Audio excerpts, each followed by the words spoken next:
दूसरों की नज़रों में अच्छा दिखना एक बहुत बड़ी एसोसिएटेड कॉस्ट के साथ आता है और बीइंग लाइक्ड इज एक्सपेंसिव। इस टॉपिक के बारे में आज हम लोग बात करेंगे। तो यहाँ पे सबसे इंपॉर्टेंट बात यह आ जाती है कि दूसरों को की नज़रों में अच्छा दिखने के लिए हम क्या क्या स्टेप्स ले सकते हैं। सबसे पहला तो यह है कि we try to look richer than we are.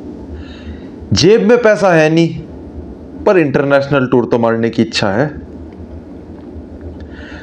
तो किसी तरह से लोन कर लिया, ईएमआई कर ली, कुछ कर लिया, पेरेंट्स से पैसे मांग लिए, कुछ भी करके इंटरनेशनल टूर एक लगा ली। फोटोज भयंकर बढ़िया तरीके से खींची क्योंकि सोशल मीडिया पे दिखानी है, अच्छा महसूस करना है, दुनिया का वैलिडेशन चाहिए एक्सट्रीम लेवल पे। या फिर महंगे कपड़े खरीद लिए इनकम कम होने के बाद। मैं महंगे कपड़े के खिलाफ नहीं हूं, महंगे कपड़े अच्छे निकलते हैं, क्वालिटी बेहतरीन होती है, लेकिन अगर जेब में इनकम नहीं है तो फिर क्या ही कर सकते हैं, फिर सस्ते पे काम चलाना पड़ेगा।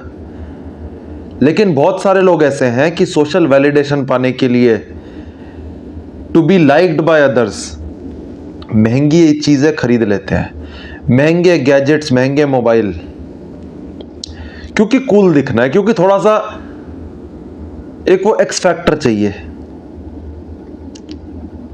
थोड़ा सा अपने अंदर संतोष नहीं है, समाज की तरफ से वो स्ट्रॉन्ग लेवल का अप्रूवल चाहिए। तो इसमें फाइनेंशियल लेवल का कितना नुकसान है, एक्सट्रीम लेवल का नुकसान है। सबसे बढ़िया एग्जांपल है कि शादी में मोटा खर्चा करना है समाज को खुश करने के लिए, और समाज को खुश करके मिलता कुछ नहीं। At the end of the day पैसा लगा दिया, बहुत सारे बंदे बुराई करके जाते हैं, कुछ बंदे थोड़ी अच्छाई कर देते हैं, उस तारीफ से आपको क्या मिला at the end of the day?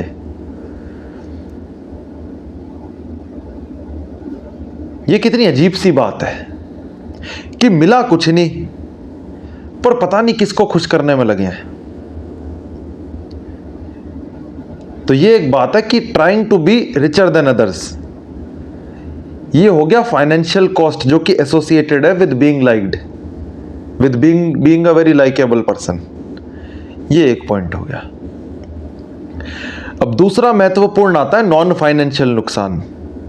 कि एक्सपेंसिव का मतलब ये नहीं है कि बात पैसे की हो रही है, इवन तो पैसे की भी हो रही है, दोनों बातें एक साथ सच है। नॉन फाइनेंशियल नुकसान की तरफ आते हैं तो कई बार हम अपने टाइम का नुकसान कर देते हैं कि फेवर कर रहे हैं किसी के लिए कि हमें तो लाइक्ड होना है, तो सामने वाले की हेल्प करने के लिए हम चले गए। सामने वाले को ऐसे ही शॉपिंग पे निकलना था, हमने सोचा हम भी साथ में घूम लेते हैं, तो दूसरे बंदे की शॉपिंग करवा रहे हैं। या फिर किसी की अलग जगह हेल्प कर दी, कुछ बदले में कुछ मिलने नहीं वाला। बदले में अगर कुछ मिल रहा हो तो बात अलग है, लेकिन फ्री में फेवर करना जनता के लिए कि कुछ हो जाए, मुझे लोग बहुत अच्छा मानेंगे अगर मैं लोगों की हेल्प करूंगा, तो उसमें एक्सप्लॉयटेशन के चांसेस है। लोगों को समझ आ जाता है कि आप तो हमेशा अवेलेबल हो, और जो हमेशा अवेलेबल है उसका सम्मान कभी नहीं होता है, सम्मान थोड़ा कम अवेलेबल लोगों का होता है। ये एक समझने के लिए बहुत इंपॉर्टेंट पॉइंट है कि जो चीज आप कर रहे हो to be a very likeable person, कि मुझे लोग पसंद करें, वो चीज उल्टा आपके अगेंस्ट में काम कर रही है। यह है बड़ा भयंकर पॉइंट, मजा आ गया। अब तीसरे पॉइंट की तरफ बात करते हैं। ये अगेन एक नॉन फाइनेंशियल नुकसान है एक्सपेंसिव, है नॉन फाइनेंशियल। तो ये तीसरा पॉइंट है, pretending to be someone else. क्योंकि जब आप लाइकेबल पर्सन होते हो तो अपने ओपिनियंस को, अपने विचारधारा को खुल के एक्सप्रेस नहीं कर पाते। क्यों?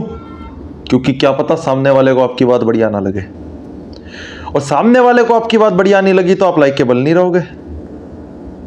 और वहां पे नुकसान होने के बहुत चांसेस है, क्योंकि when you are pretending to be someone else, तब आप अपने अंदर का, अपनी आत्मा का कुछ छोटा सा हिस्सा खो देते हो। और ऐसे छोटे छोटे कई हिस्से आप खोते रहते हो अलग अलग इंस्टेंस पे, और at the end of the day आप एक बेहतरीन एक्टर बन जाते हो, और जो आपका ऑथेंटिक साइड था वो कहीं लुप्त होता चला जाता है। यानी एक्सपेंस ये है कि आपने अपने आप को बेच दिया एक तरीके से लोगों को खुश करने के लिए। अपने ओपिनियंस, अपने सपने, अपनी बातें, अपना स्टाइल बात करने का, वो आपने खो दिया। क्यों? क्योंकि आपको किसी को खुश करना था। ये कितनी अजीब बात है। इवन तो मुझे समझ आती है, एवोल्यूशन लाइकेबल पर्सन को डेफिनेटली फेवर करता है। एक हंटर गैदरर सोसाइटी में अगर आप एक लाइकेबल पर्सन नहीं हो, दैट मीन्स कि आप ट्राइब से निकाल दिए जाओगे और आपको खाना नहीं मिलेगा। बहुत ही खतरा हो सकता है आपके लिए। लेकिन वो ट्राइबल टाइम था।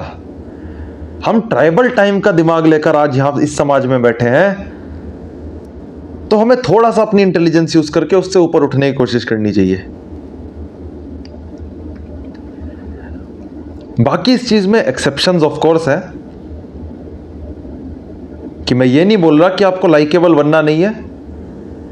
मैं ये बोल रहा हूं लाइकेबल उस लेवल तक बनना है जहां पे आप अपनी एक बाउंड्री सेट करके बात कर सके कि ये मेरी बाउंड्री है, इस बाउंड्री के अंदर मैं थोड़ा लाइकेबल बनूंगा, थोड़ा सा मैं फ्लेक्सिबल हूं, कोई इशू नहीं है। पर ऐसा नहीं है कि बिल्कुल ही बह जाना है उस दिशा में, क्योंकि एक्सपेंस है बहुत बड़ा, और जो एक्सपेंस एसोसिएटेड है वो बहुत ही एक्सट्रीम लेवल का एक्सपेंस है। अगर पैसे का नुकसान हो रहा हो कुछ अलग बात है, कोई बहुत बड़ी रेपुटेशन दांव पे लगी हो तो बात अलग है। उतने तो आप लोग भी समझदार हो कि कहां पे लाइकेबल बनना पड़ता है, कई बार सिचुएशन ही ऐसी है। पर वो बहुत ही टेम्पररी, बहुत ही फ्लीटिंग चीज है। पर्सनालिटी टाइप है ऐसा होना चाहिए दमदार, जो अपने विचार है बोलो खुल के, जैसे आप हो वैसे बन के रहो। जनता को खुश करने के लिए, जनता को इंप्रेस करने से ज्यादा अपने आप को एक्सप्रेस करने में फोकस रखना है, तो आपका भला होगा, फायदा मिलेगा। वीडियो अच्छी लगे तो वीडियो को करें लाइक, चैनल को करें सब्सक्राइब। धन्यवाद।